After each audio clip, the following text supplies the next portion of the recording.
Yeah. If I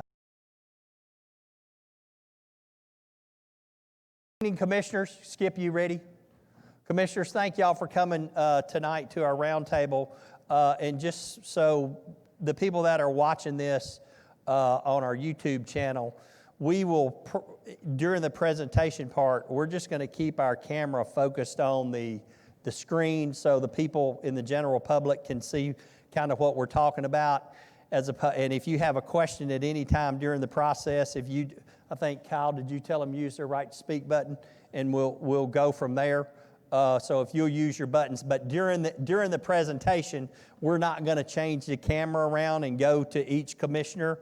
And so we just want everybody to know that. And so when I call on you, I'll be sure and let the people watching through YouTube, let them know that what commissioner is speaking.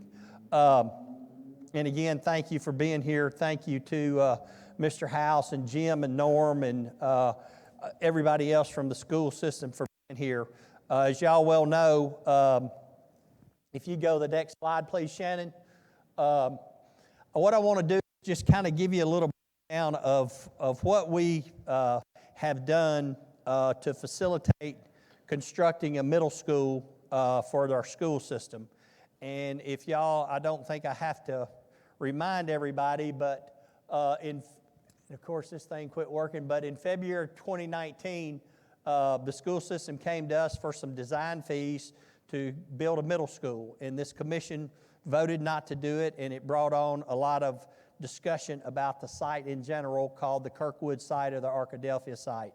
And so it was determined by this body that y'all didn't think that was the proper location to build a middle school. And so what happened, we reconvened the Joint Land Acquisition Committee that's made up of several county commissioners, members of the school board, obviously a lot of staff from not only the school system but also from Montgomery County. It had the highway commissioner on it.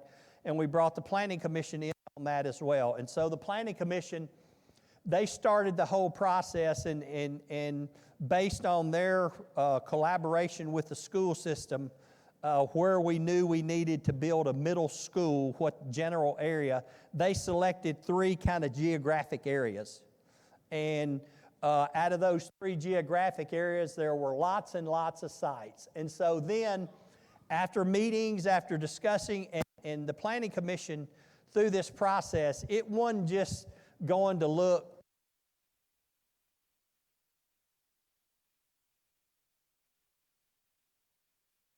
batteries. Oh, it's working again. Maybe it is.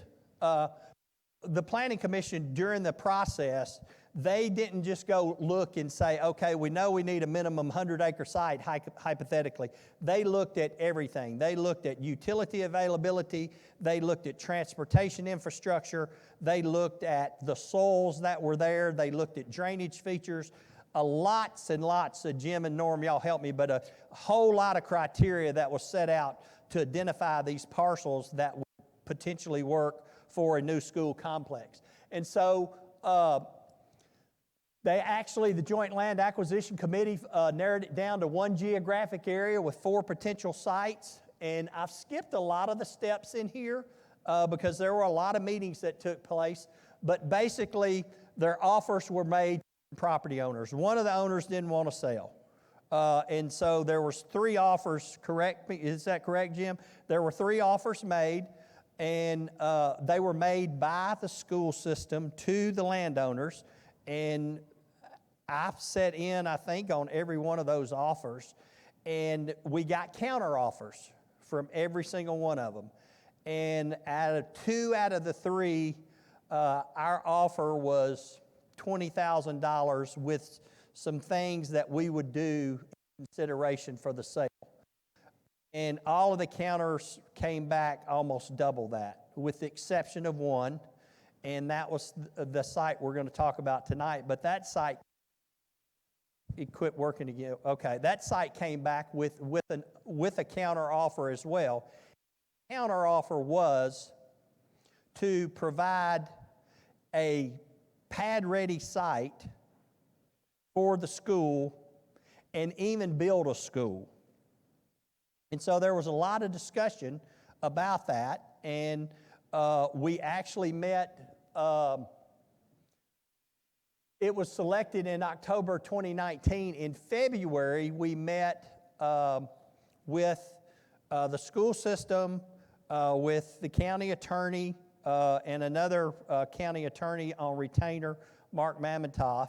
And we knew my whole purpose of doing what we're proposing to do was to be able to deliver a school to the school system as quickly as we possibly could, because if you go back to February 19th, that school would be opening August of this year. Is that correct? Is that right? 2021. That school would be opening in August of 2021. A little less than a year from now. And so it's delayed a year, we know, and so we wanted to do something to expedite it. We knew that Knox County had done something through the Industrial Development Board, where the Industrial Development Board, by state statute, is allowed to purchase a property that is improved. And they can do that without going through the bidding process. If Montgomery County wanted to do that, we have to bid that. And so that becomes a pretty difficult task to bid when you're looking at multiple sites. We can't go to one person and say, hey, we want you to bid because we want to buy your land. You have to make it a public bid offering. And that gets pretty difficult. So we knew legally we could do it through the Industrial Development Board. But one of the concerns that we had was to make sure if we went down this process, what kind of deal are we getting? So if you'd go to the next slide, please, Shannon. This is the proposed new campus. This is about 110 acres. This is Rossview Road. This is Hayes Lane. This is Kirkwood Road. And as you'll see on the next slide, as part of this, there you go. As part of this, the individual selling this also own this. They will give this to the school system or Montgomery County, the IDB, however you want to phrase that. They will give that to us as part of a donation. It's not part of the overall acreage that we're buying. And then if you can notice, this is the middle school, this is the high school, this is the elementary school, obviously the athletic facilities that go along with it, parking infrastructure for all three schools, and then this is a school bus complex here. And so what the owners of this property have proposed to do is to sell us this property with all four of these buildings, all these pad-ready sites.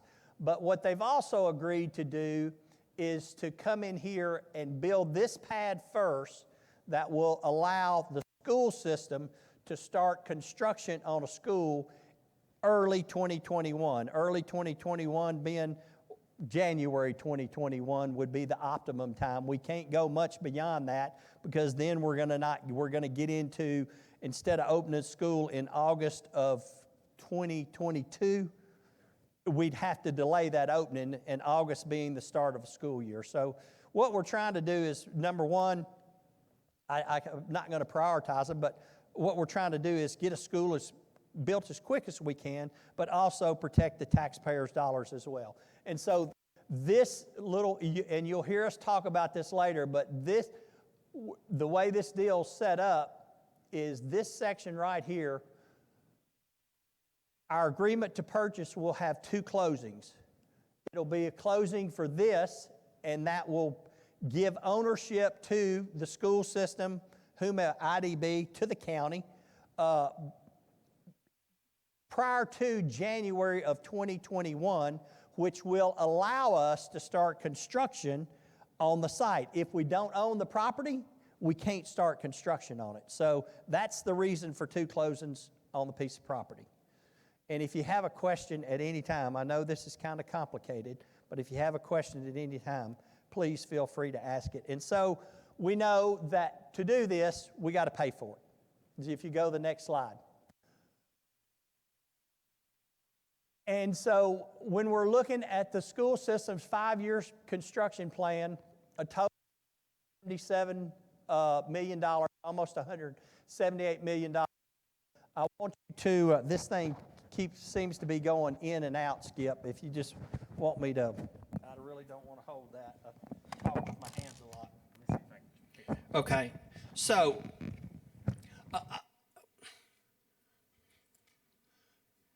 having a little difficulty. I want you to notice in this, and it's hard to see, but you can see Rossview design and right-of-way, $5 million.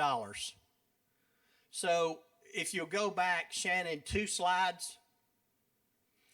Hayes Lane is right here, and if you go about 3.5 miles, you get all the way back out here to International Boulevard. And I've said this from day one, I don't think we need to go and build a school complex without the transportation infrastructure in place.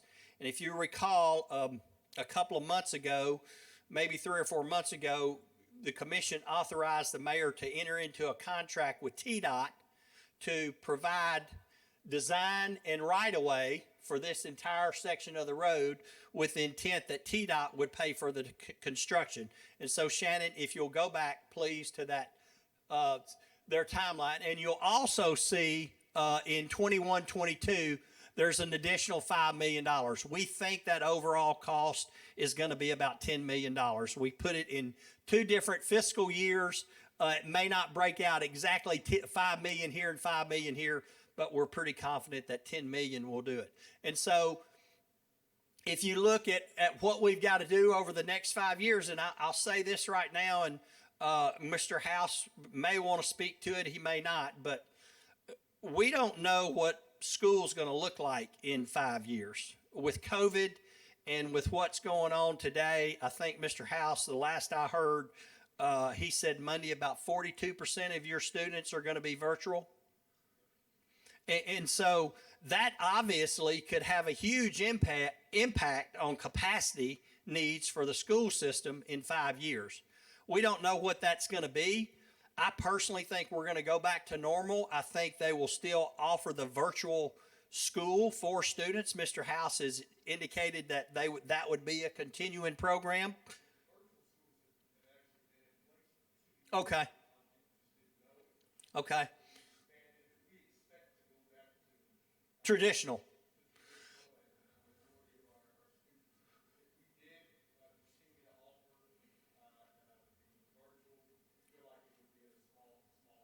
Okay. I'm good. So what Mr. House said, for those listening on YouTube, he said they've been offering a virtual school program for 2 years. It has a very small enrollment. They plan to continue that. They enhanced it, obviously, with the COVID situation going on, but they do expect, as we all do, to go back to traditional schools, and that population will be small. So regardless, I think we have to plan that this is what we're looking at over the next 5 years or something similar to that. And so there's 2 ways we can pay for it: property tax or wheel tax. Shannon, next slide. So if we look at funding this with a property tax, Jeff Taylor put this together. It's pretty self-explanatory, but we took all these different classifications of home values. We took the tax rate of $2.99 that it currently is, and we know it's going to take about 9 pennies to cover the school debt. And so this would be the new current property tax rate. This would be the difference per year, or the average per month. Everybody tracking that? So if you owned a $250,000 home and we raised our property taxes to cover this school debt, you'd be looking at a difference of about $60 a year. If you had a $150,000 home, you'd be looking at $36,000 a year. And obviously there's some home values that are probably below this and some that are above this. But this is kind of a sampling of what our community looks like. So that's the number that we concentrated on right there. So Shannon, if you'll go to the next slide. This is really hard to see. Commissioners, you have this in your packet. It's attachment A, and I'm going to need a copy of it because I can't see that to explain it. Thank you. And I'm going to need glasses. And I may need that lapel microphone because I don't know if I can hold this paper and talk, and I'll try it like this though, Skip. So commissioners, over on the left side, and it's color-coded, 2021, those are the projects that are in that 5-year timeline for 2021 for the school system. And then the next column over is the beginning balance. And if you recall, we had an $18 wheel tax that we approved in 17, I believe, October 17. And so there's a balance of dollars in there. And when we did the $18, we knew that we would have a surplus, but we also knew that we could use some of that surplus to pay cash for some of this that we don't have to buy.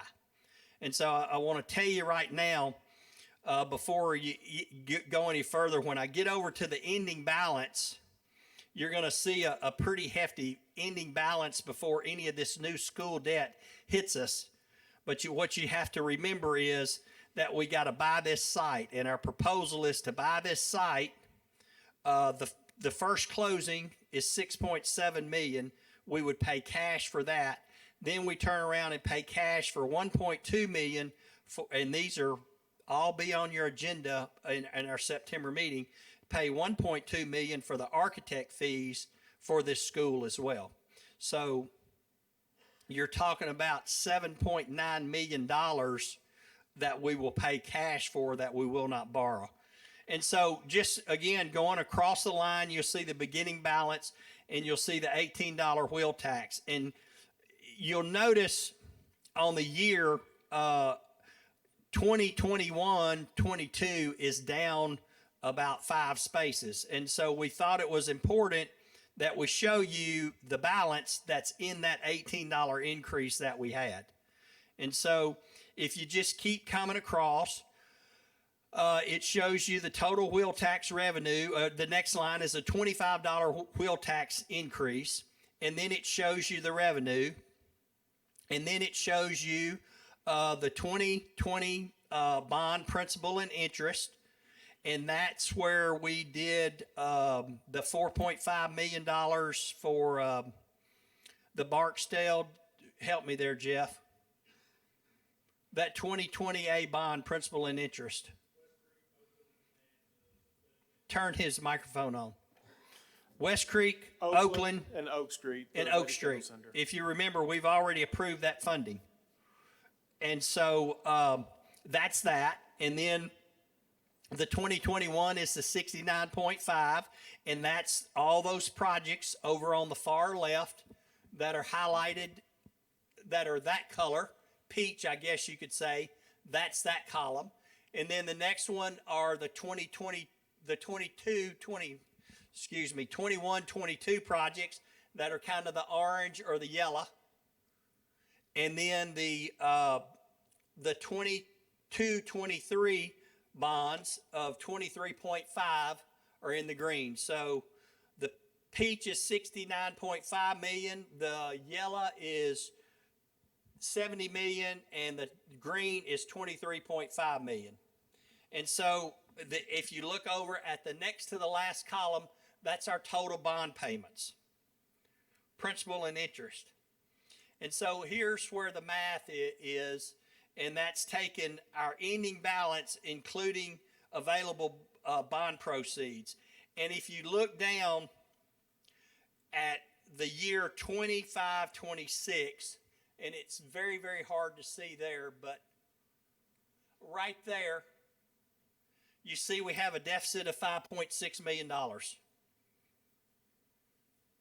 So the $25 wheel tax increase will not service the debt for these 3 years of school construction. Everybody with me? So if you go to the next slide, please, Shannon. And I'm going to need that sheet, please. Thank you.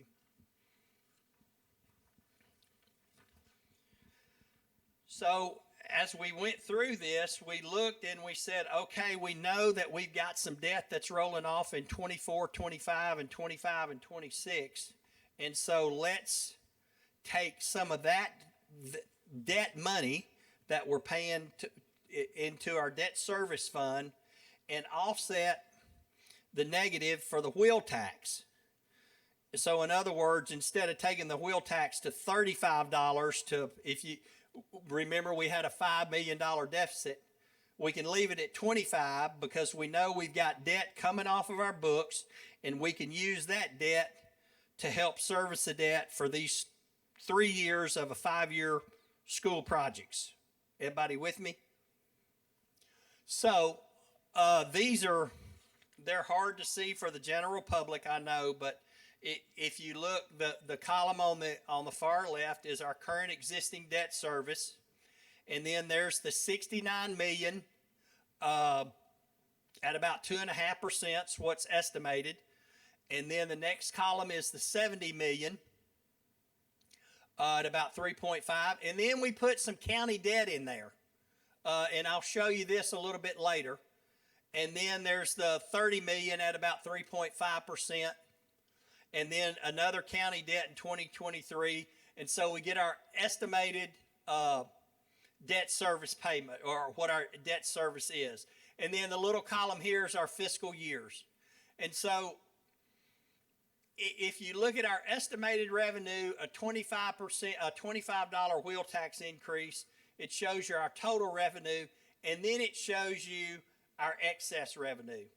And so remember, that's a big number right there, but remember we got to pay 6.7 cash for the land and 1.2 for the architect fees. So that's 7.9 that will come out of that surplus right there, and that's not indicated there. It's not shown there. But as you go down, you will see that there is a pretty hefty surplus, and especially when you get down here to around year 2029, it's about 20. Well, actually, in 2027, it's 18 million. In 2028, it's 20 million, and in 2029, it's 27 million. And I will say that the estimated revenue off this $25 wheel tax is estimated at a 1% growth. We think that's a conservative estimate. We could put it at 1.5, but we think 1%. That's what we've done traditionally with other stuff like that. And Jeff, I don't know if you want to speak to that or not, but you can. We just went conservative with it just to not overestimate our revenues. I think it's probably a little bit higher than that, but to be conservative and cautious, we just estimated it at 1% growth over every year. Okay. So everybody kind of clear with what this is indicating? Pretty much. So Shannon, if you'll go to the next slide.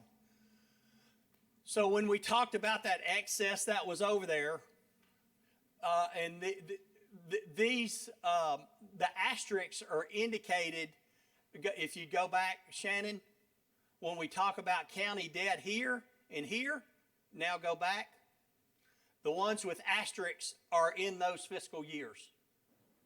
And these are projects that most everybody is aware of, but some of you may not be aware of them. And so from an excess standpoint, those excess revenues, people will say, well, why are you going to have in 23 $7 million in excess? Why are you charging us so much? It's my opinion, and I think we kind of started down this road 2 years ago, is for us to be able to pay for county general operations with cash and not borrow money. Right now, our debt is about 60% schools and about 40% county general.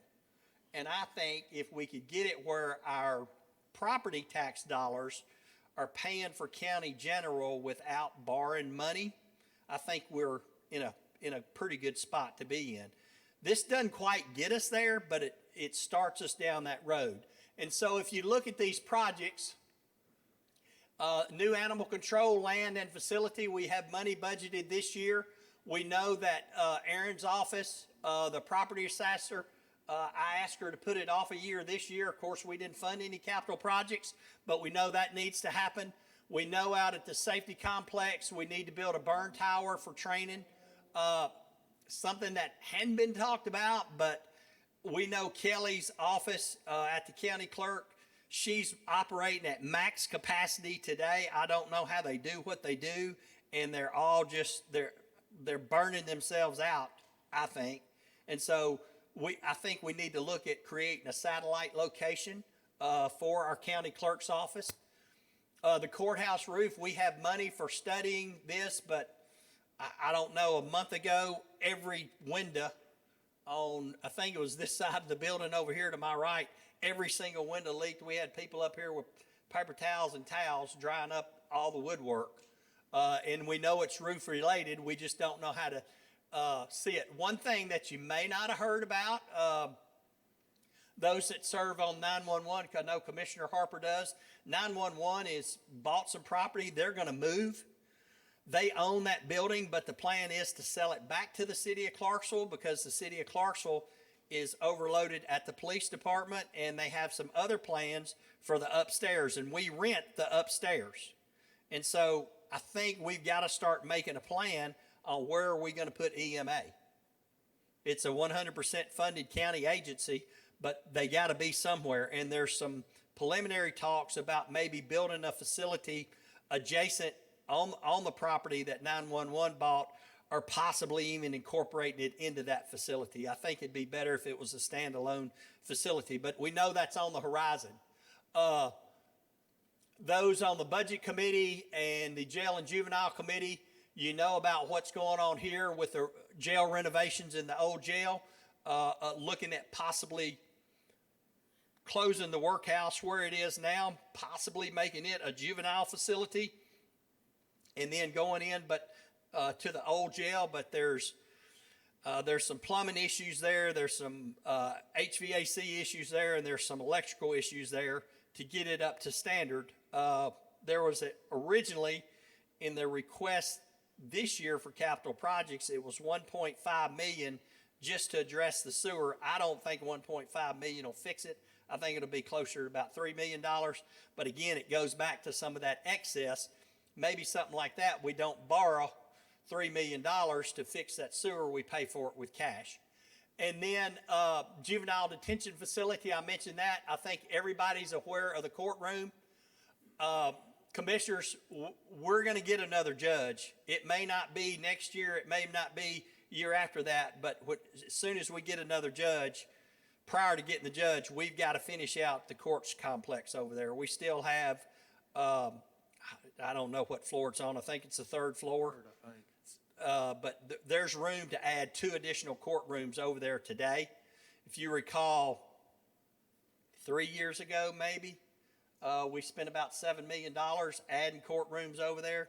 And I think we're going to have to do that again within the next 2 to 3 years. And then parks, if you recall, we looked at all of those this year. There was a lot of talk about those. We've already budgeted some dollars for Barksdale and Stokes. We bought Weekly Park last year, but we do know from a scheduling standpoint, and those 2 have asterisks on them, so they show up in the county debt that's over there. And then addressing the excess again, Shannon, if you will go, did you go backwards? Yeah, yeah. We do know from CMCSS, from the school system, deferred capital projects are about almost $8 million. And then if you'll jump one more slide, please, Shannon. We do know from what the school system has provided us over a 5-year capital project plan, about $62 million. It's broken down in years there. And this is all in attachment C in your packet. You don't have that? Okay, well, we'll get you that.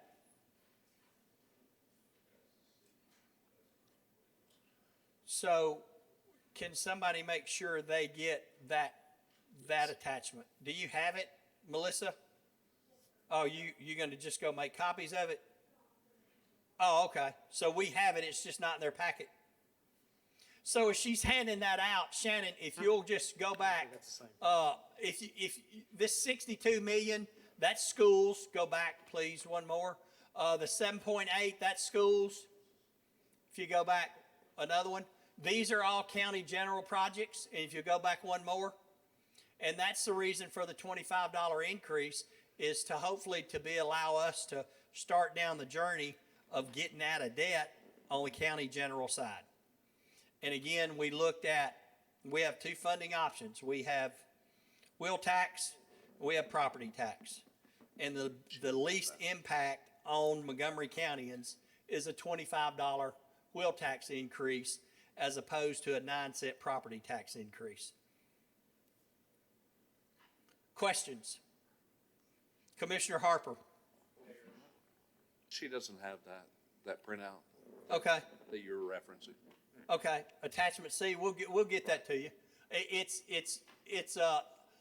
Shannon, if you'll go back to that last slide. No, one more. That one, next One one. more. These are all broken down by projects. We have that. The Budget Committee has seen that.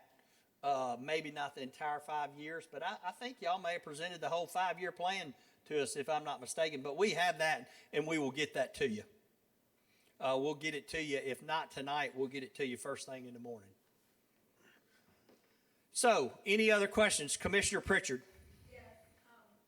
If we go the tax route, how short are we going to be in accomplishing the majority of this goal? Well, I think if you'll go back, Shannon, to the $25 scenario, right there. I think what you got to look at right here is there's a lot to look at right here, but there's a lot that has to be considered. We tried to plug in some county debt in 22 and 23, but I think what you have to realize, that's only 3 years of the school system's 5-year plan. That's only 3 years of their 5-year plan.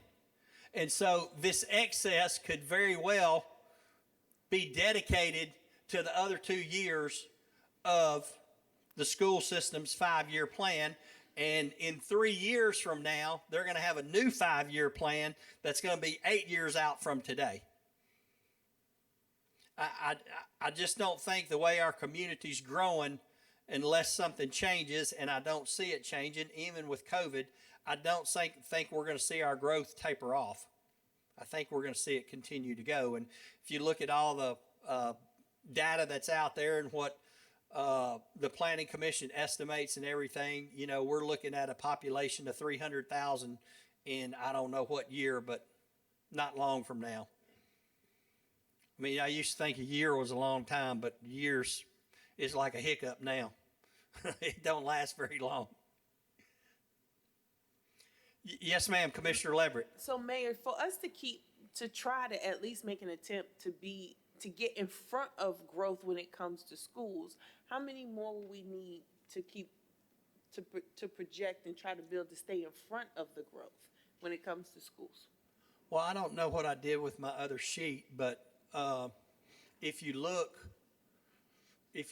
on this sheet that has the color codes on top, if you look over there on the far left, in 2022, it's the Barksdale construction, a high school construction, a new elementary design. In 22-23, new elementary construction, elementary in Region 3, additional design. I think that would be an addition to a current elementary school. If you look in 23-24, future debt, another elementary addition, elementary to be determined additional design, and then Montgomery County, Montgomery Central additional design. I think one thing that's probably not in here that we've already started through the Joint Land Acquisition Committee, and it'll ramp up even more since we hope we've got a resolution on this Rossview site, is to start looking for some more land because I think we're going to need some more land. And then in 24-25, an elementary addition to be determined, the construction at Montgomery Central, and then new elementary Rossview Road design. So they're saying that you think you'll need a new elementary school out in that area by the year of 24-25. And I also want to go back to the issue of how we build these schools. So when it comes to the architecture design, are we going up this time? The middle school that's proposed, 2-story. What about the high school proposal? They have not got to the design of the high school. Okay. I think that's just something we have to debate when we get to that point.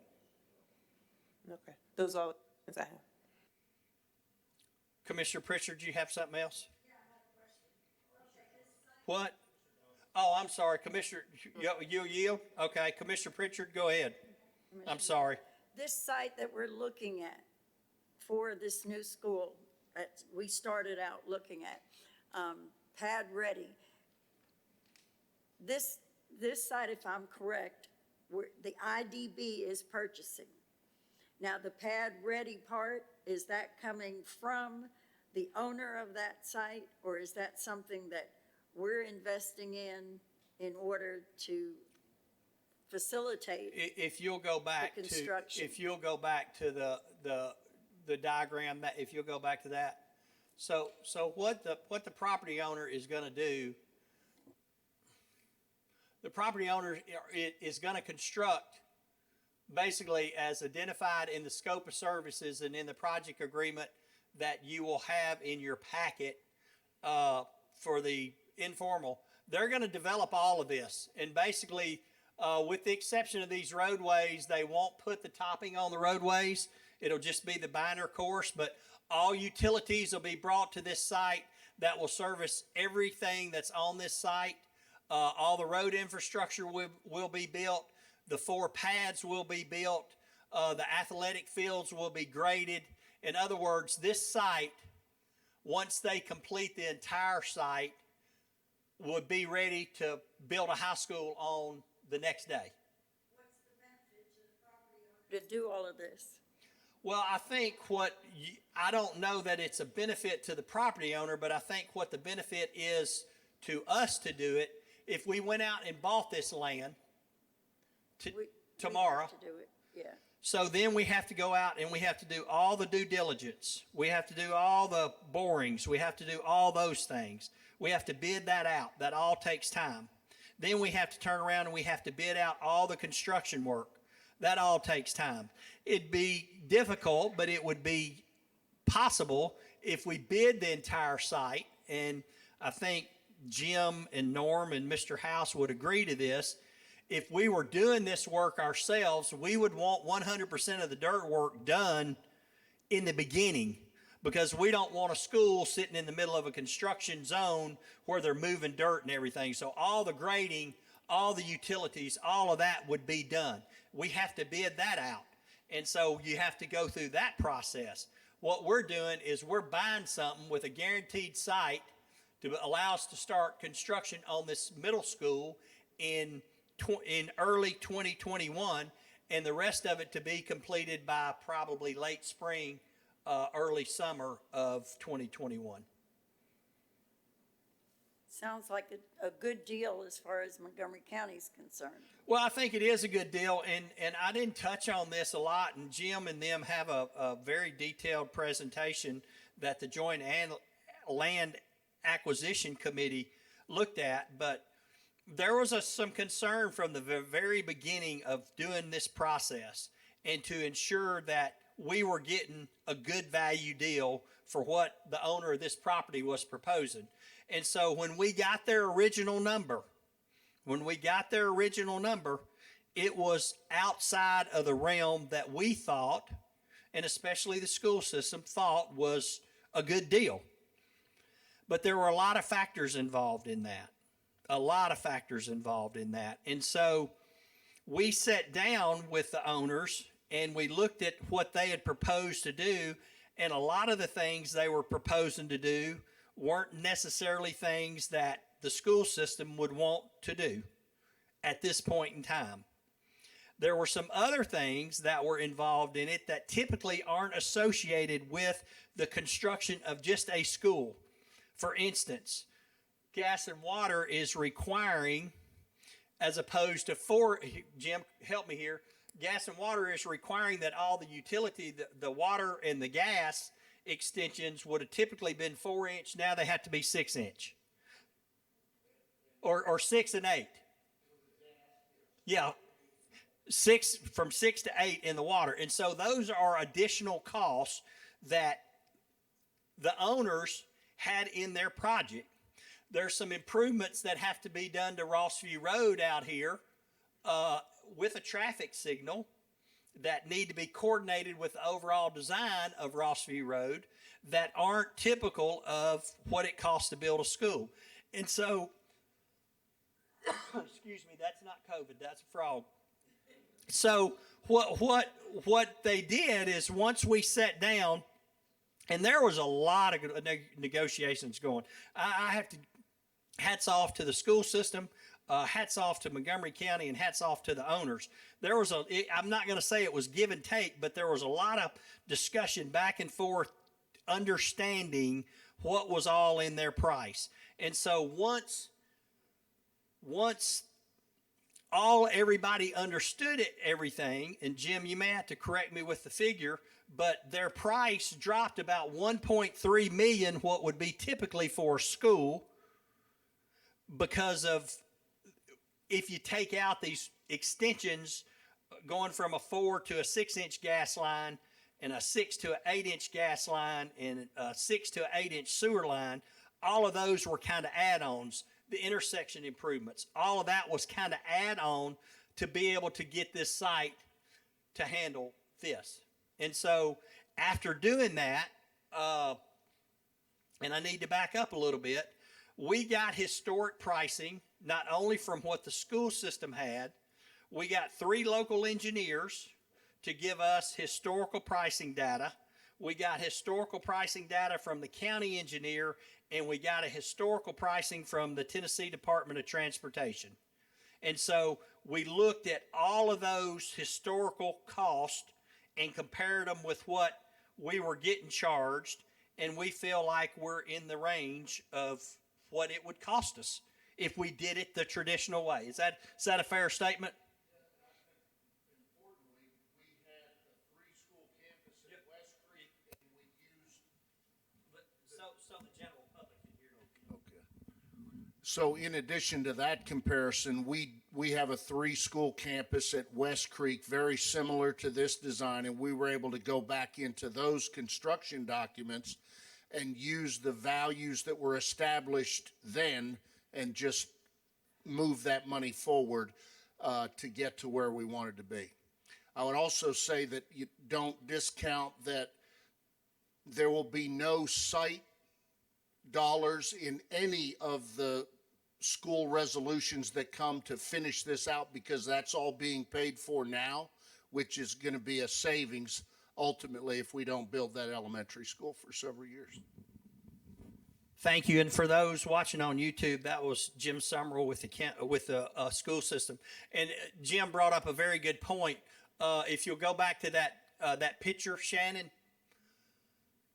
as part of their proposal, all 3 of these will be pad ready, and there will be gravel, just a layer of gravel put on top of them to protect them, so they don't erode away and we don't have to go back in and do grading. But basically as Jim said, basically what will happen is when we get ready to build this elementary school in 3 years, if that's what the timeline is, we've got a pad ready site. So all we have to do is go out and do the design money. We don't have to do any dirt work. We don't have to do there'll be some utility extensions from the road to the school, but that's typical. But the main utilities will all be here: electric, water, gas, sewer. Questions? Commissioner Johnson. I don't have so much of a question as just 3 comments. So been involved on this committee looking at this site and going through this process since the beginning, and honestly, this is just a brilliant setup. I think it really can't get any better from a county standpoint than this project the way it is. I think that the school system deserves a lot of credit for their part in making this happen. The wheel tax proposal, I see the long-range plan, and I think it's a great idea.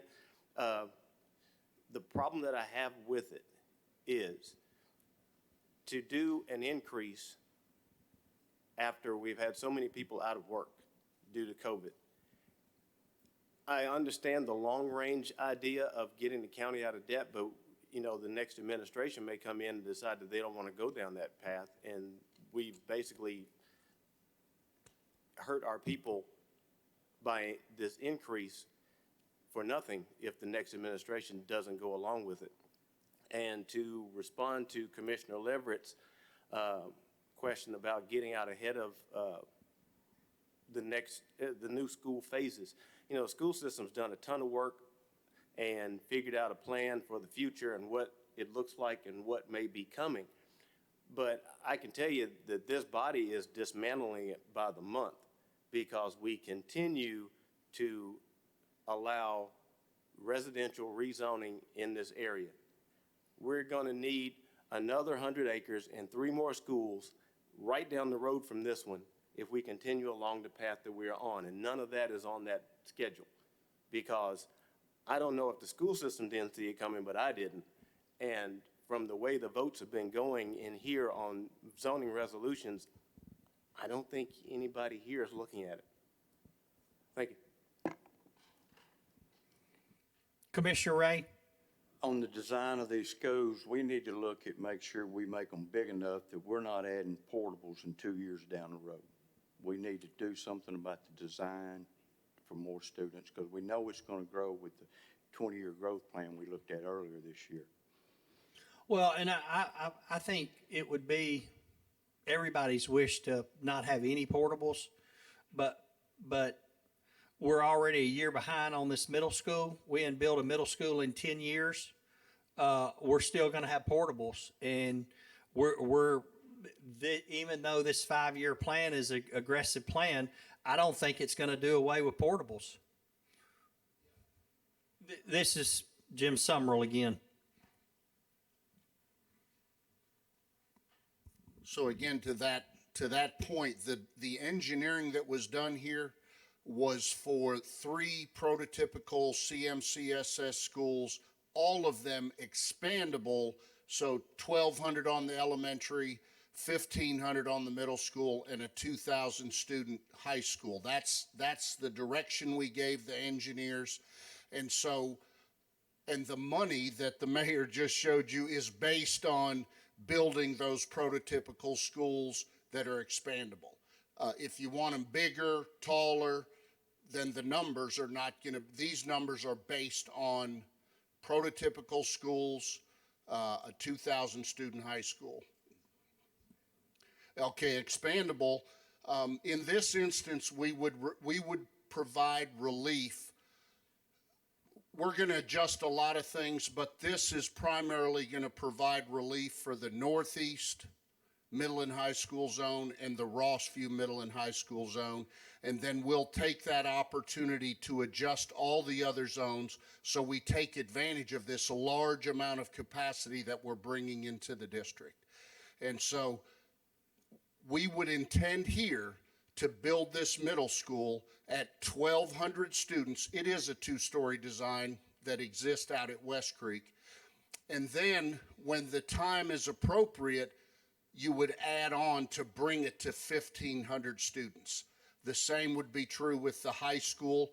We would build it at 1,600, and then when the need arises, add the addition to the school to bring it up to 2,000. That was the guidance that we got from this body.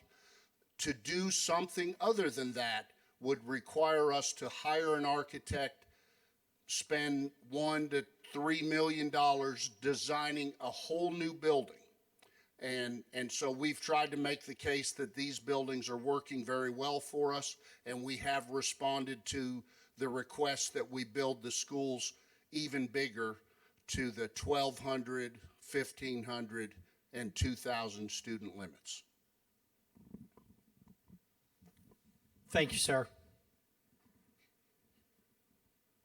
Any other questions? Who?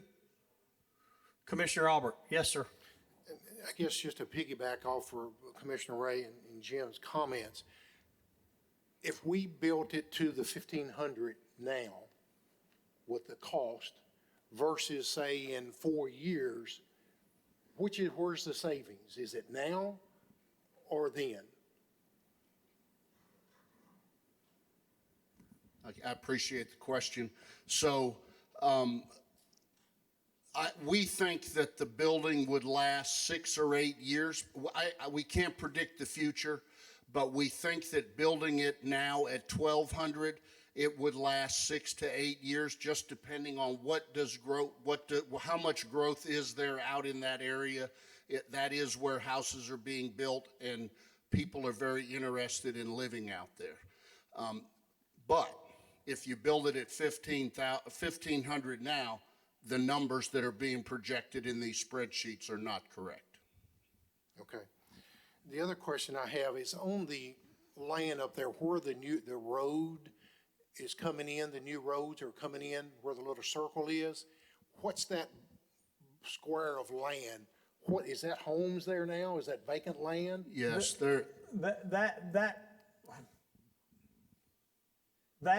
Yes, sir. Yeah, actual owner of this owns that, and that's where their offices are. I think there may be one residential home there. No, I'm sorry, there are residential homes there. Right. Yeah, their offices are right there. right, and so the plan includes some natural boundary between to protect the privacy of those existing homes, so was considered in the design. I think these property owners, y'all have even had some discussions with these folks, hadn't you? We had met about with them. screening. Yes, sir. Okay, thank you. Commissioner Knight? Well, I was just going to ask the same question in regards to the capacity. If you're going to build it at 1,600 now and then wait later to build another 1,600 and put a bunch of portables, that wouldn't essentially make any sense. I'm very familiar with West Creek, extremely. All right, my kids go there. So, I mean, I'm looking at it from the standpoint like, why don't we just build a 3,200 student capacity facility where we won't have to worry about how much we're going to spend, within the next 3 to 5 year time frame. Yeah, there are a lot of answers to that, and I'll let Mr. House speak to it. I think from an educational standpoint, the larger building doesn't necessarily mean a better education for the children. Here we go. That's not really my world.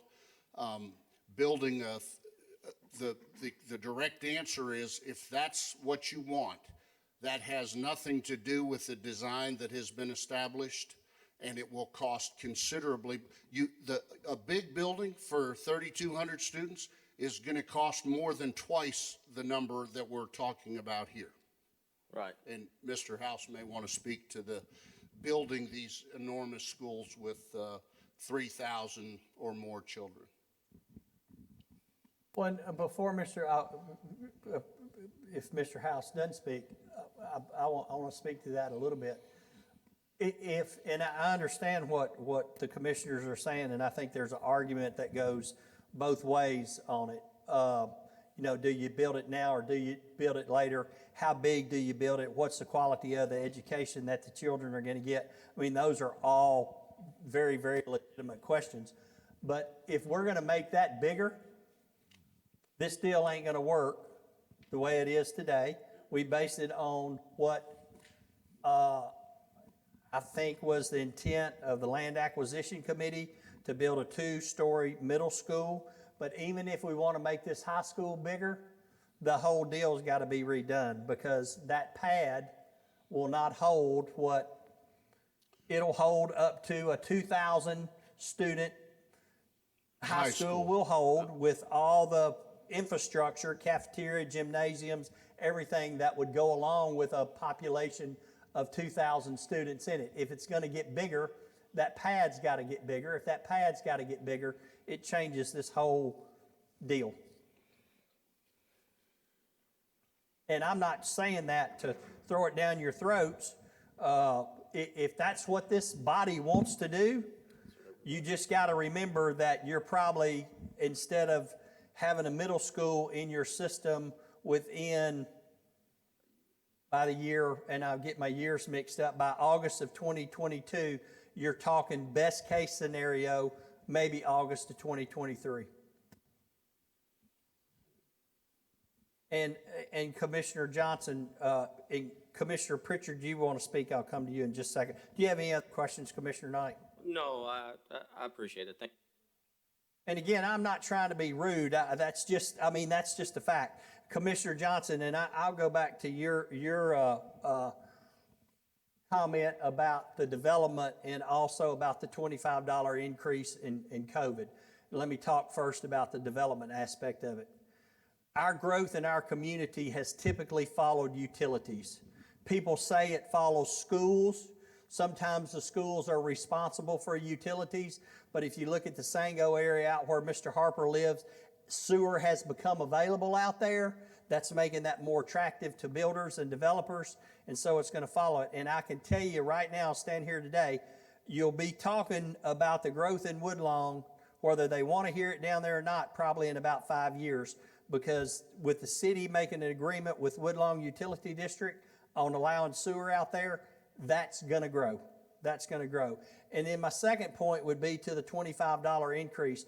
I understand COVID. I understand a lot of people have been out of work. I know there's a lot of programs that would work, and this is going to sound critical, but I'm just going to say it exactly how it is. I don't remember the year, but I think it was 2017, before about 12 of you were here. We had to raise our wheel tax $18. We proposed 50. If we'd have done 50 back then, we wouldn't be in here tonight. We wouldn't be in here tonight, and we could take care of all 5 years that are shown up there, as of hoping we can take care of all 5 years. Commissioner Pritchard. I speak to the same thing, the $25 wheel tax increase. And in my opinion, because Montgomery County is growing, and even though we have COVID, I think that it's more detrimental to increase the property tax at this point because people are having troubles and out of work. Whereas as far as the wheel tax goes, I can tell you, even though automotive industry has slowed, it has not stopped. People are still buying vehicles. They're buying vehicles in Montgomery County as fast as they come on the lot. So in conjunction with the growth and the economic growth of Montgomery County, I think a wheel tax increase is less of a hit to a person's pocket than if we increase the property tax again. Well, thank you, and I'm not an advocate of paying $25 more. And Shannon, we left a slide off that shows our wheel tax compared to all the other counties. Is it on there? Oh, you have a copy of it? There it is. I'm sorry, I don't know how we got by that, but at least I want the general part. I want the general public to be able to see that. So that compares us with all the other counties around. And I'm not in any means or any way, shape, form, or fashion one that wants to pay any more than what I'm paying today. I think we all nobody wants to pay more. But I'm in a position that I know that we, as the funding agency for the school system, we have to provide them the funds to be able to educate our children, and we need to do it in a fashion that the education is a quality education, and overcrowding is not that. And so I don't think anybody in here can deny the fact that we need to build a middle school. I certainly don't deny that fact. And so if we're going to build it, we got to pay for it. Commissioner Joe Smith. I'm going to kind of jump on Ricky's back and Jerry's back, what they talked about, and I applaud everything that the school system has done to bring this to fruition. What I will speak on is we're talking about building schools that are expandable in an area that we already know is going to see sizable growth, okay? building that expansion at this time technically is not going to cost more money. It'll actually be a savings probably, because we're not going to have to go back and redesign the expansion. We're not going to have to pay for stuff that's going to be more expensive in 5 to 10 years, because we know material's just going to go up. It's what it does. So why don't we build these schools to not be expandable, but to be at their max capacity already in a driven area that we know is growing? The utilities are there. We're talking about it being pad ready. We're not talking about having to redesign the whole thing. We're just talking about building the expansion now versus later. And I think that would be a smart idea. Yeah, the numbers will jump a little bit on the front end right here, but it'll save us in the long term in that 5 to 10 year period where we know materials and labor cost is only going to go up over time.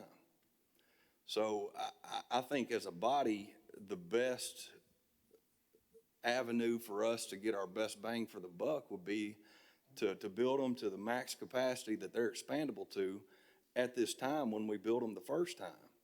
Not coming back 5, 10 years from now, whatever the projection is, and asking for money again, paying a designer to design the expansion again, and then paying more money for the material and the labor at that time.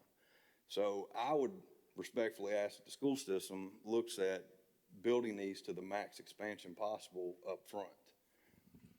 If I could, and I think that's fair, and I know that you weren't here, but I'm starting my 17th year, and Carmel is exactly what you just described, and the school is at about 85 or 86% of its capacity right now, and we were given all we wanted from this body because we built that school. Why do we have this school? Why isn't it full? And so, that I think it's fair to remember that we did that. And all I'm saying, we agreed with your demand to go to 1,500 and 2,000 student schools, and all of the work that's been done has been based on that. Now, if we're changing it to go even bigger than that, those numbers won't work.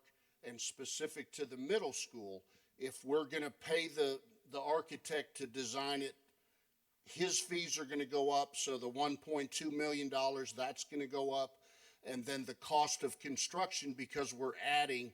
So most of the additions you just funded are in the $4 million. So we would add $4 to $5 million to the construction cost. If that's what you want to do, I don't think it's too late.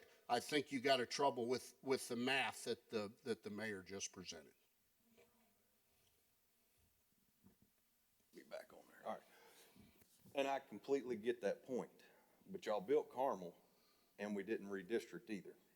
Okay? That scary word everybody hates to hear. Redistricting is a big thing. I'm a numbers guy. I'm a huge numbers guy. We have the capacity to redistrict and lower most of our numbers down to about 90%. It would take some work, and it would probably make a lot of parents mad that their kid didn't go to the school that they bought their house for them to go to. But I assure you that based on those numbers that y'all showed us alone last year, you could get most of them down to about 92%. Now, if we opened this school system, this complex, we would definitely be well preserved for quite a few years there, in my opinion. Like I said, I'm a numbers guy. I can sit down and crunch those percentages all day long. But Just to nobody wants to touch that scary word, redistricting. I don't think that's fair either. We have redistricted. It is very disruptive to our public. Again, I've said it in here before. When people go and buy a $250,000 house, they buy it because they want their child in that building. And they don't want us coming every couple of years saying, well, now we're going to move you over there. That's a difficult work, and we haven't not done it. And when Carmel opened, it is the reason that Sango and East Montgomery are still underutilized. We have capacity there to grow. So, but we definitely did rezone. We always rezone when we open a new school because we establish the zone. And that school in particular Sango had 13 portables, as my memory serves me, when we opened Carmel, and we moved kids and established those zones. And we've moved those zones a couple of times to try to relieve overcrowding elsewhere in the area. Rossview Elementary, for example. When was the last time we did a countywide redistricting? Yeah. Oh, no. And so if there was a mistake, I think we missed that when we opened West Creek. Because what we did is we just went out and got kids and brought them to West Creek. And that's the point I mentioned. We've been saying for the last 3 years that when we open our next secondary school, we will not only take advantage of that building, we'll tell the public, though, that in this year, every zone line is subject to change. And we have committed to doing that with the opening of the next school. We did not do that when we opened West Creek. That's my fault. We just didn't we were struggling to get the building, and we relieved Kenwood and we relieved Northeast when we established West Creek. And we didn't take the opportunity to make other adjustments that might have us in a little better position. But we're committed to doing that work and to communicating to the public appropriately that if this all happens in August of 2022, all the zone lines will be subject to a district-wide rezoning, and then just spot rezonings for the next 8 or 10 years until such time. But whenever we're able to add huge capacity like this complex will provide, we know now that that's your opportunity if you properly communicate it to the public that because we're taking this capacity, because this commission is spending hundreds of millions of dollars on schools, we have to use that opportunity to adjust all our zone lines, and we intend to do that. We didn't do it in 2009, and I wish, looking back, that we would have done that. It would have helped us, but to insinuate that we're afraid to do that work, I think is unfair. We do respect the opinion of our public that buys a home because they want the kid in that home to go to that school. I think that matters. It certainly matters to us, and we try to respect that as best we can, and that's why there are 120 portables in the district right now. Parents tell us time and again, I would rather have my child in a portable in that school than to have them rezoned. And we just listen to what the public tells us. And I appreciate you saying that y'all are gonna do that this time. I really do. And I know a parent buys a house for the school district typically, or the neighborhood, or whatever it is. But for a parent to ever say that they would rather have their child learn in a portable versus a classroom inside environment that's safe is selfish of that parent. I don't care who they are. That's just selfish of them. They should want the best environment possible for their child to learn in. And I think Montgomery County does a great job of providing that. Can we get away from portables eventually? I think we'll get rid of a lot of them over time. Y'all have created a great plan here. Like I said, the main thing is I think we should build to the max capacity and not come back over time and ask for different money or more money for that construction cost every 5 to 10 years, whatever it is. Commissioner Harper. Thank you, Mayor. I'm going to echo some of the comments that Commissioner Smith made. On rezoning, we've asked a number of years. I don't even want to engage that back and forth anymore because we've had that conversation so many times since I've been on the commission. What I would say is in front of us, we have 3 years of basically expenses for the school system. I think what we have in front of us is a marvelous opportunity for us to do some work and actually plan a little bit better. What I'd like to see us do is have 5 years of expenses for the school system. Let's do a good job. We have too often engaged in what I call kicking the can down the street a little bit and made plans that are more short-term in nature. I was one of those that voted for a $15 wheel tax. In retrospect, I may regret that slightly, but I would rather know what we need to do. We raised wheel tax in 17. We had a property tax raised to all of our residents recently. I'd like to know for sure if we raise it $25, that's going to take care of what we need for the next 5 years, or if that figure is not enough for us to reasonably assess, then we need to come back with another plan and look at it. I also think all the schools that we build need to be built to the expanded capacity from day one. That's pretty obvious. We've asked for that. The one response that we got from the school system is we're going to build the prototypical schools, which means there's no change to the capacity or the plan that they have built in the past. I think we've trumpeted that for probably the last 2 to 3 years that I can remember. I think we need bigger schools. That's been proven.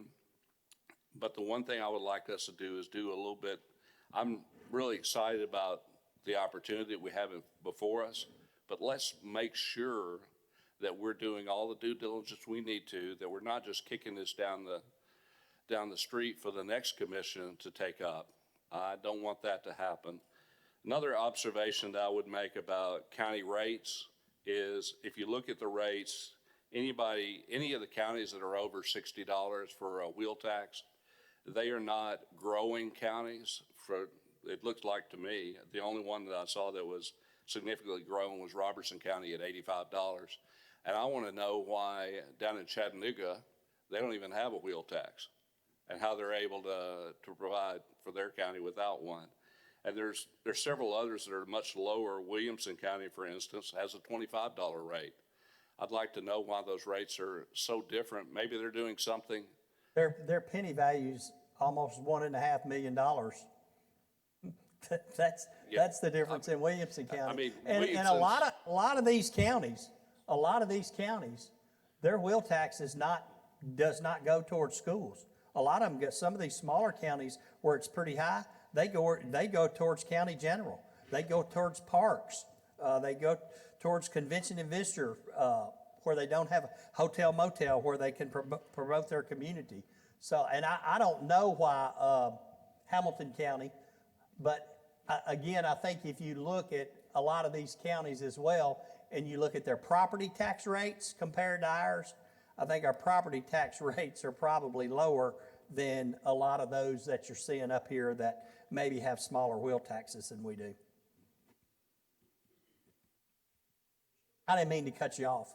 You're fine, And Mayor. so I guess one of the things that I'm hearing tonight is, so if we're going to build this middle school, let's go ahead and build it to its max capacity. I know that from a yearly operating standpoint, that will have some impact on your yearly operating budget from a utility standpoint, because you have to heat and cool that space. I totally understand that. But I guess before we take the step that I'm going to take, the day that school opens, what would you anticipate the capacity of it to be? 60 to 70%. And it would have the same effect on Northeast and Rossview, pulling those schools down to 60, 70%. Those lines won't be drawn until the end of 2021. We try to tell the public the school year prior what the zone lines are going to look like. But we made that presentation some time ago, and as best I can recall, we'll take two that are at 110 or 112% now. When we open this one, they'll all be sitting at 75% of their capacity. And again, I don't want anyone to misunderstand me. If you want a 1,500 student middle school, all that has to change right now is the money. Because Mr. Gannon, Mr. Riccone were on this committee that did all this work, and we thought we were doing what this body wanted us to do, to design it out and to provide the numbers based on building the school to 1,200 now, and 6 or 8, 10 years from now, spending the additional 4 or 5 million to add on to it. But to your point, Commissioner, it would be cheaper per square foot to build the whole thing right now than it would be to pay another contractor to come in there and all his general conditions and the cost of labor, the cost of materials will all go up. The inefficient part is just what you mentioned. We're going to heat and cool that space. You can't not do that in this environment. So for 5 or 6 years, we're going to be heating and cooling classrooms that we're not going to be using. But other than changing the architect resolution and adding, a couple $100,000 to it or something, and then changing the 36 or so $1 million construction by another 4 or 5 million. If that's what you want, then the mayor just needs to redo the math. But we're not opposed to that at all. We thought we were doing what was agreed to here. And Jim, I appreciate, and if you'll give us those numbers, we can run some scenarios before next Monday night and have those available next Monday night. But I think you really have to take into context what Mr. Summerall said, is you've got 2 middle schools now that are over 100% capacity. You've got 2. We're going to build this one, and we're going to have 3 middle schools at 75% capacity. As Mr. Johnson alluded to, if we don't stop doing something about zoning out there, then we're going to need 2 more middle schools. So what if the commission stops doing zoning and we add a $5 million expansion there that we're going to heat and cool for 15 years? What's the math then? So you're dealing with kind of some unknowns. And so for me personally, I understand if we built it all now, it would be cheaper, without a doubt, from a construction standpoint. But what's going to happen in 6 years or 7 years? What if Woodlawn takes off because sewer's available and Sango doesn't, or whatever, Kirkwood is not as attractive as Woodlawn, and you're sitting there with a school that's 25% vacant? I know the first year I was mayor, Jim took me on a tour of Carmel, and I couldn't believe I was walking through a school that was at 60% capacity, but now it's at 80 and still got some room to grow, and it's got an expansion capability to it as well. Is that correct? And so I understand that rationale, and it's really, but if that's what this body wants to do and they provide us the numbers, we'll work up a scenario. We can do that. But I really think you should take into consideration that, if we bring this school online at our typical middle school size, and you've got 2 other middle schools that are in this region that are over 100%, and you're going to take them down to 75%. The new school is going to be at 75%. So you've got 25% growth in every one of those schools. The thing about Northeast is it's maxed out. So West Creek's a great example. We could assume that. So if you've been out to West Creek, very rapidly expanding residential opportunities out there, some commercial coming in the area. I would imagine this could happen out here at this campus also. We built that campus 10 years ago, and we're coming to capacity. We're over capacity in the middle school, but that's another story and a much longer story. But generally speaking, we're just now adding to the elementary school. That's happening right now. And our high school is coming to capacity, 10 years.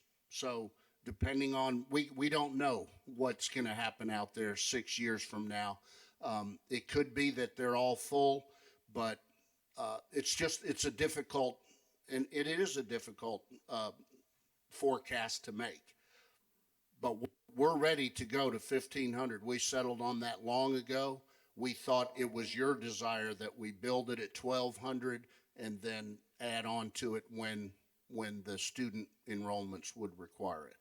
But Norm's calculated right now trying to get some numbers. I will say it again. If that's the wish of this body, we can go back and do the math and see what the math looks like.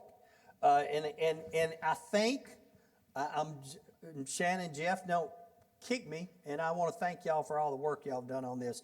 I should have done that in the very beginning. But I think when you see that excess out there, that would allow us to be able to fund that debt service, but it may have some impact on those county general projects. Potentially. So if that's, we will have that scenario. If Jim and Norm can get us the numbers, we'll have that scenario for you. I don't even know when, we meet on a Tuesday, on the 8th, I think. So we would have that scenario, and I think what it would take, we have a resolution that's coming before you to authorize architect fees for $1.2 million for this school. And that would be the only thing that would change in September. But when you come for construction and the 5-year plan that's up there, all those numbers change, because it's probably going to add $4 to $5 million onto the overall project, which will be funded in probably December. So we will have that option available for you Tuesday the 8th. Who? Commissioner Lewis.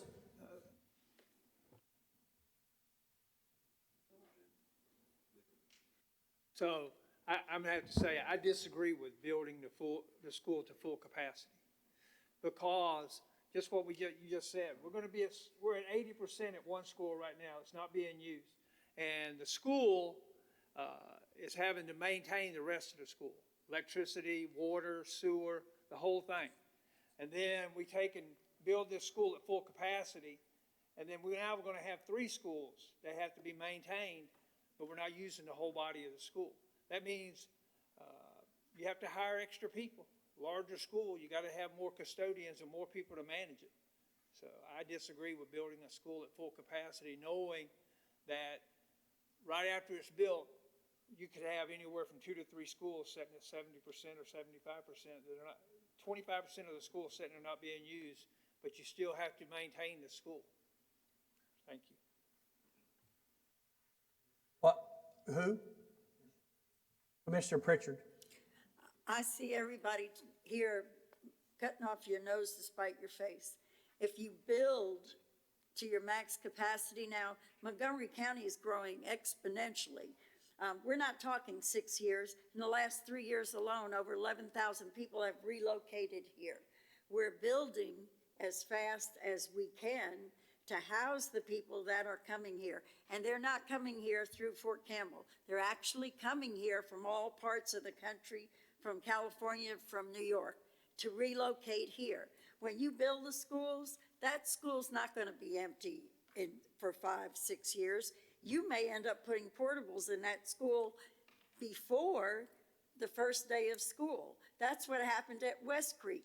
You built West Creek, you anticipated that West Creek was going to be 85% capacity. West Creek, after the first week of school, you ended up having to put portables in West Creek. Montgomery County's growing too fast. I know that we are doing a lot of zoning, I understand that, but it's because the need is there. And I think that we're gonna save money in the end by being proactive right now with our schools. I've been here since 1981. We were never proactive in building schools, and we're paying for it right now. I think we need to go ahead, build our schools to the max capacity so that the odds of having to put kids in portables before you can even get another plan laid out won't happen. Thanks. Thank you, and I don't want Jim to get into this, but I will comment on it. It was before my time and before most of y'all's time. There may be a commissioner or two that was here, but when West Creek Middle School was built, the commission made them change the size of it and reduce the size of it. They wouldn't fund what was proposed. The commission made them shrink it, and this body did that. They proposed to build it bigger, and as you've said, the day it opened, they wouldn't have had to have portables had they built what the school system had requested to be built. And that is exactly right. And if just one other point that I would make, because I want you to understand the difficulty. So we do have some capacity out at Carmel. Now, to get at that capacity, we have to take kids out of Sango and put them in Carmel. Then we have to take kids out of Barksdale and put them in Sango. Then we have to take kids out of Moore and put them in Barksdale. You're disrupting hundreds of families to get 50, 75 kids into. Do you understand what I'm saying? And the school ought to be in the center of its zone, because that's what people want their kid to go to, the school that's the closest to their home. And so when you start doing that, we were glad to get the 840 seats out there at Carmel, and we did the best we could to design zone lines that made sense to the public.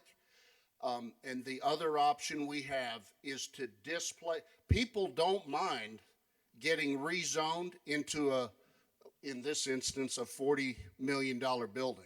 People understand that. Where the people really push back on us is that they're sitting there in Hazelwood and they're getting moved to another school that's not a new school.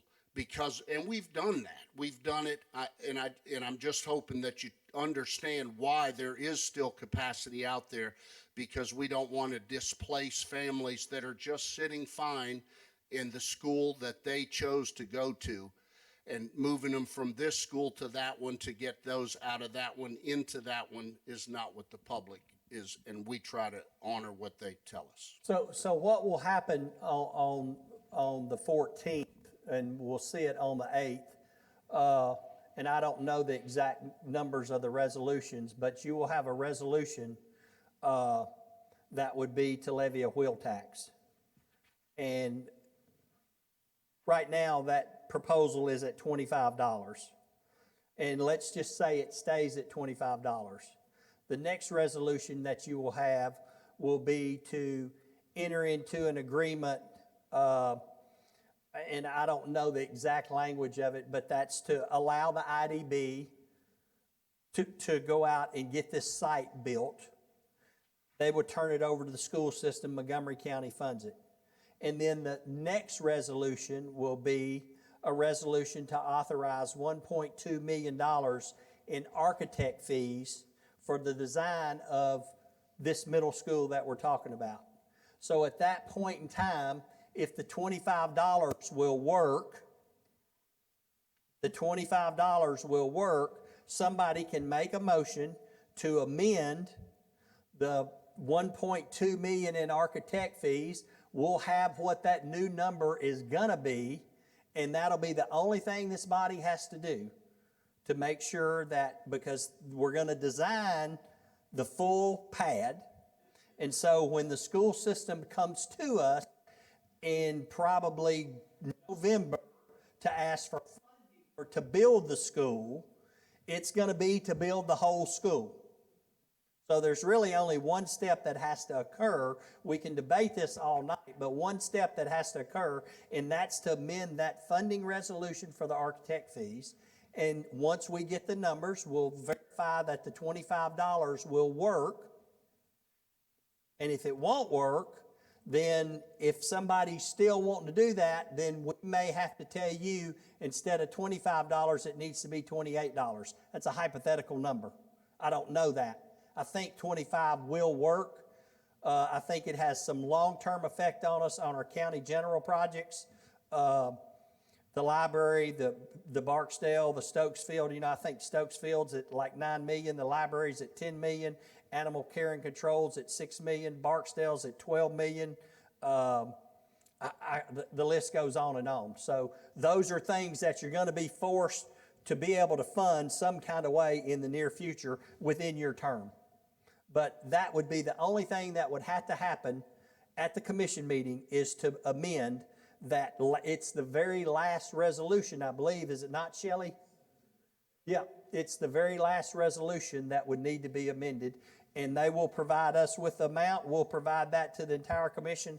I'll send it out in an email, and then when it comes time to construction, instead of the 39 million or whatever it is, it may be 42, 44, 45 million. But that'll be based on y'all's estimate again. Fair enough? Sure. Can we get a projection from the RPC on approved subdivision sites and how many children that is projected to be, especially for that area, but countywide as a whole also before that December meeting, before we vote on funding for construction, just so we can have an idea of how many children are going to be coming to Montgomery County. He told us once before how many are projected per household, but I don't remember that number. It's been a while. What So is if we it, like 2.1 per household or something like that? 2.2. It depends on the value of the home, but we've got all that information and we can provide it easily, yeah. Okay. Yeah, I mean, I know that data was considered when we looked at the first 3 geographic zones, but I know you have that data that is countywide as well. New subdivisions, preliminary plats, final plats, number of new building lots, et cetera, et cetera. Jeff has all that. Yeah, we can definitely get that to you before we decide to build, is what you said, I think. Sometime before Yeah. December, Yeah. so that all of us can review that and really, get to the meat and potatoes of this thing for the funding. Well, and Jim had planned, I should call you Mr. Summerall, I'm sorry, but we're on a first name basis as far as I'm concerned. He had planned to give a growth update at our meeting this month. And because we have 17 resolutions, and there's some controversy within them, I asked him to do it in October. And so as part of that, we'll let Jeff Tyndall, you may have been gonna address some of that in your presentation, but we'll let Jeff Tyndall add to that. Yeah, that's Okay. great. Thank you. Just please remind me of that. Commissioner Albert? Back on Mr. Harper's question about the current $25, if everything stays as presented, is the $25 enough for us to fund for the next 5 years for schools and for county? Well, I think if you'll go to attachment B,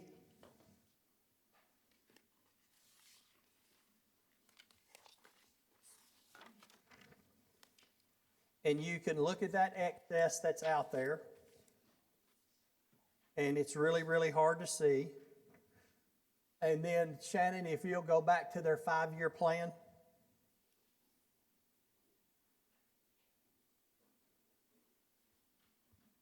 So you're looking at 23.5, 5.3, and 9.8. And as we've seen, we try to update this 5-year plan every year because we always add a new year. So you're looking at 23, is that 5 million? Okay, but that's 28.8. Yeah, but these two are 28.8, and so that's 29.8, 37. I think we could ask our financial advisors to run a scenario. I think what we'd have to do, Shannon, if you go back to attachment B, I think what we have to do is take these out and add those 2 years and see what that debt service would look like. And that's doable, but we don't know,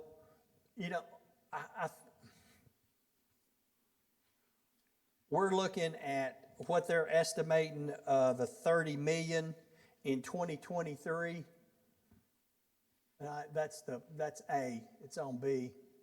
That 30 million right there, we're looking at, that one right there, at a rate of 3.5. That rate may be 2, it may be 7. Nobody knows that, but I think our financial analysts have the capability of doing something that's reasonable and not over aggressive or over conservative. And so we can do a scenario to put those other 2 years of debt on there using the $25 and see what it looks like. Because I just want to make sure that if we get out to that fifth year we know cost is going to go up, is still that $25 going to cover that cost in 5 years? Well, and I think conservatively, I could say that, and somebody's got to help me with the years here. So what, Shannon, if you go back their 5-year plan, it goes to what fiscal year? Goes to 24, 25, okay? If you'll go back to 24, 25, one more. That's real hard to see, but that's like right there. About $8 million in excess. I think $8 million in excess would service $39 million in debt. Does that make sense? If you go back to the 5-year plan, too far. You're doing great over there though, girl. The 23.5, the 5.3, and the 9.8, what did we say that math was? 38 million. I think that 7 million would fund the debt service of that. But you have to remember, if you go back, please, Shannon, up where you were, you have to remember that the $25 runs out of steam in whatever year that is right there. It's so hard to see up there. 24, 25, the same year, that 5-year plan. And so what happens is we're losing debt over here, and it's being paid with property tax dollars. And so we're transferring some of that debt service over to, or some of that surplus over to help service the debt on this. And there's an excess of it.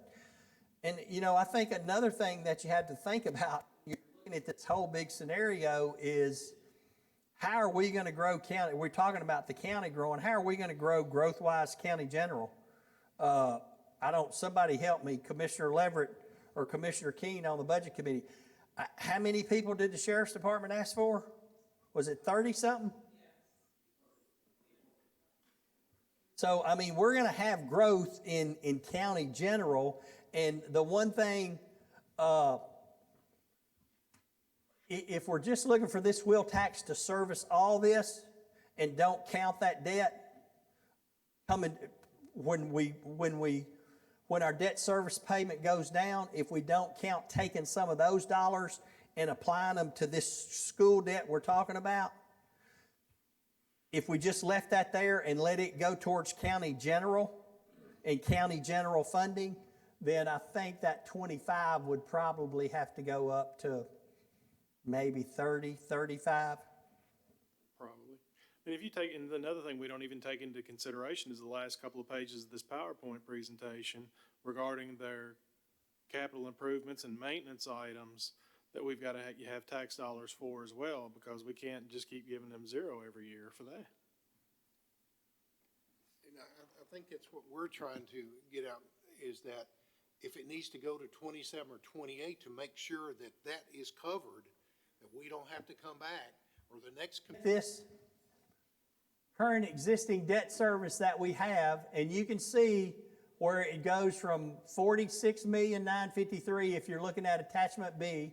It drops to 37 to 36, 32, 29, 19. Obviously, that's not adding any new debt from county general side, but if we want to look at a wheel tax that will fund that 5-year plan, we can do that for you.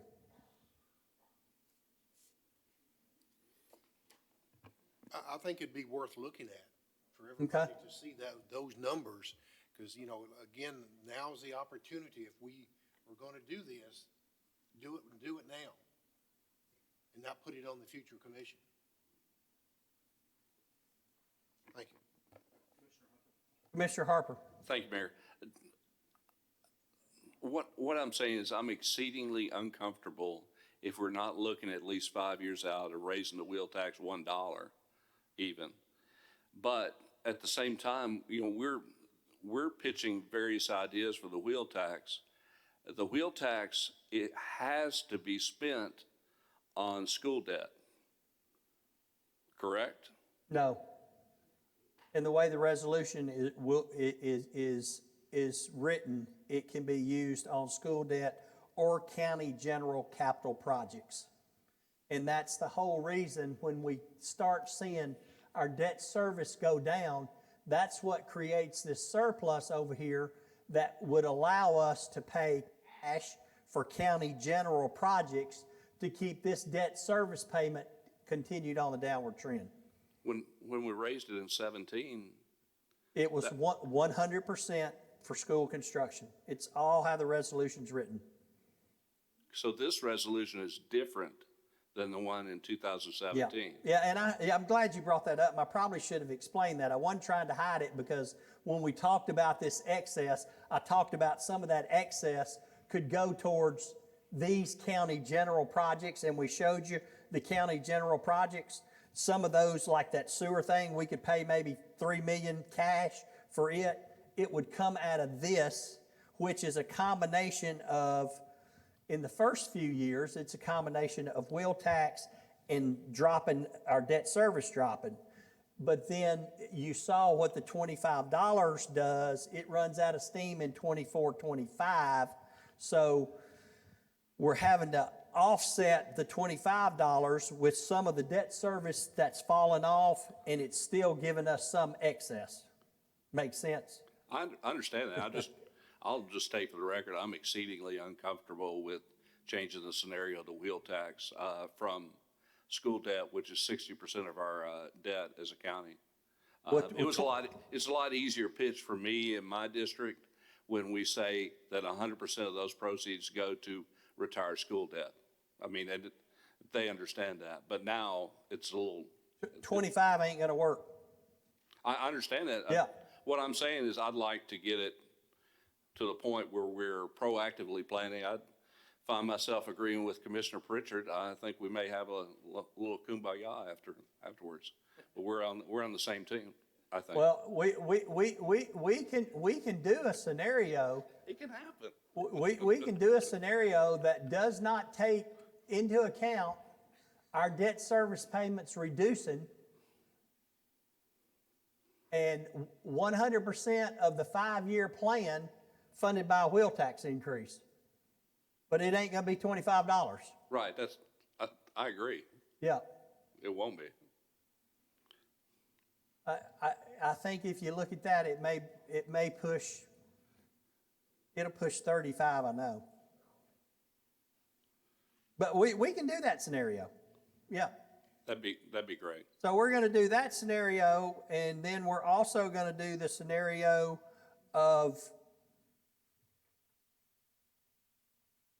adding about $4 million or $5 million from a construction standpoint to this middle school. And a little bit of money to this 1.2 million. Yeah, and some money for the architect fees as well. And make sure that if we go with what we're proposing tonight, that the 25 will service all that. And then there'll be then the other scenario would be if we just take county general out of this scenario and add the 2 additional years for the school system, what wheel tax rate, what would be the increase of the wheel tax? And do you want us to do that considering building the entire school? Yes. Okay.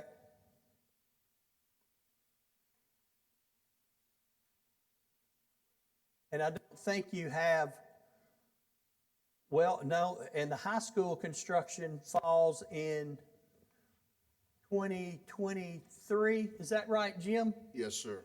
And so do you want that scenario as well of building that high school? So can y'all up those numbers for us too? It would be a 2,000 student. It would look just like Rossview and West Creek, only it'd have an additional wing that would accommodate the additional 400 kids. Yeah. And we can do that. You can give us an estimate on that. We can't build up, and we can't expand it beyond 2,000. But we can get that You can number. build it at 2,000 day one. Yes, sir. As opposed to 1,800. 16. 16, sorry. Yes, sir. Okay. Okay. Jeff and Shannon, y'all tracking that? And I think Jim and Norm know what they need to provide us, and we can, we'll present all those scenarios to you on the 8th. Any other questions? Thank you for your time. And again, I know we need to do this when we have issues like this because there's lots of questions, lots of different scenarios. We're just kind of going by like what's been approved in the Land Acquisition Committee, what we feel like this body wants to do, and that's what we bring before you. And so this gives us an opportunity. If you want to look at some different scenarios, we can have those prepared for you by the informal meeting. So thank you all for coming, and have a great evening.